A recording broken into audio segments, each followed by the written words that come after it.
Molecule की बात करने वाले हैं जो कि आपकी बॉडी में अबंडेंट है और बॉडी खुद ही से सिंथेसाइज नहीं कर सकती।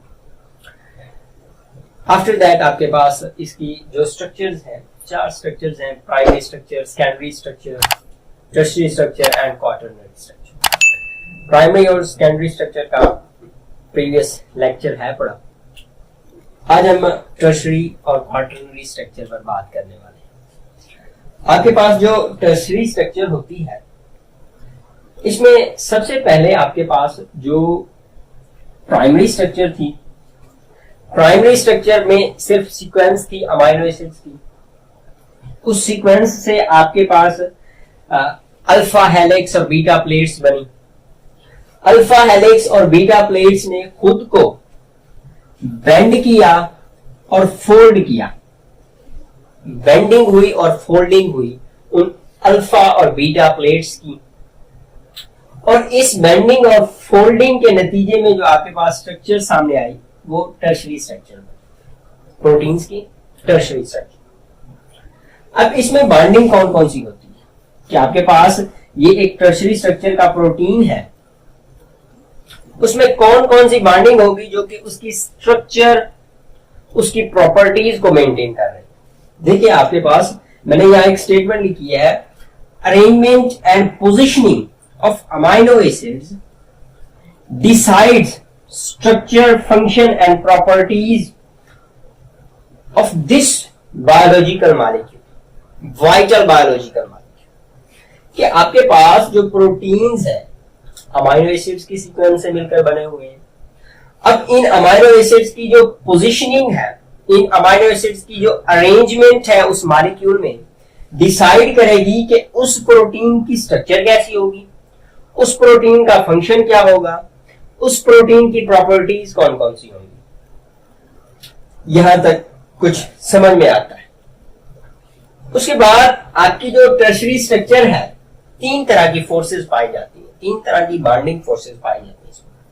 फर्स्ट वन इज आपके पास आयोनिक बॉन्डिंग होती है। अमाइनो एसिड्स और डिफरेंट मॉलिक्यूल्स में आपके पास आयोनिक बॉन्ड होता है। हाइड्रोजन बॉन्डिंग होती है। ये ionic bonding, hydrogen bonding, disulphide SS bonding मैं पहले बता चुका इनकी डिटेल। यहां पर सिर्फ इतना बताऊंगा कि टर्शियरी स्ट्रक्चर में आपके पास ये तीन बॉन्डिंग होती है: ionic bonding, hydrogen bonding and disulphide bonding. ठीक है। अब ये जो टर्शियरी स्ट्रक्चर है, यहां पर एक थोड़ा सा आपको दो चीजों में डिफरेंस पता होना चाहिए। हाइड्रोफोबिक और हाइड्रोफिलिक अमाइनो एसिड्स क्या होते हैं, या सिर्फ हाइड्रोफोबिक या फिर एक हाइड्रोफिलिक मॉलिक्यूल क्या हो सकता है। आपके पास हाइड्रोमीन होता है वाटर,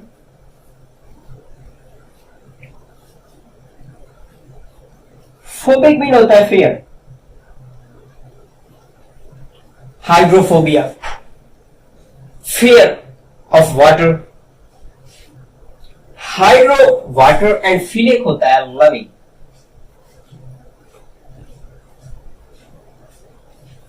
मतलब कि ये जो हाइड्रोफोबिक अमाइनो एसिड्स होंगे ये वाटर फेयरिंग होंगे, ये वाटर को रिपेल करेंगे, और जो हाइड्रोफिलिक होंगे ये वाटर लविंग होंगे। They will attach with water molecule, they will bond with water molecule. अब इनकी कुछ प्रॉपर्टीज हैं वो देख लेते हैं। जो आपके पास हाइड्रोफोबिक है ये इनसोल्यूबल होंगे because they have fear of water. ठीक है। नॉन पोलर होंगे, ऑब्वियस सी बात है, जो एक पोलर मॉलिक्यूल के साथ बॉन्डिंग नहीं बना रहा नॉन पोलर मॉलिक्यूल। पोलर और पोलर की बॉन्डिंग होती है, नॉन पोलर और नॉन पोलर की बॉन्डिंग होती है।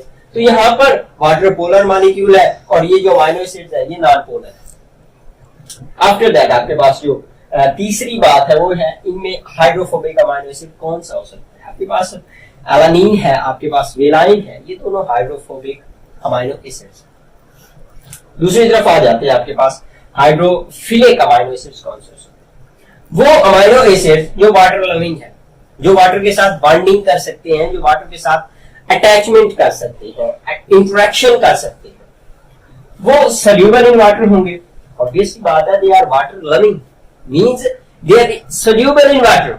अब वाटर में सोल्यूबल है तो जाहिर सी बात है polar soluble like dissolve like, आपके पास वाटर पोलर है तो हाइड्रोफिलिक जो अमाइनो एसिड्स होंगे वो भी पोलर होंगे। आफ्टर दैट आपके पास एग्जांपल में आप इसे सेराइन कोट कर सकते हैं जो कि एक अमाइनो एसिड है, वो आप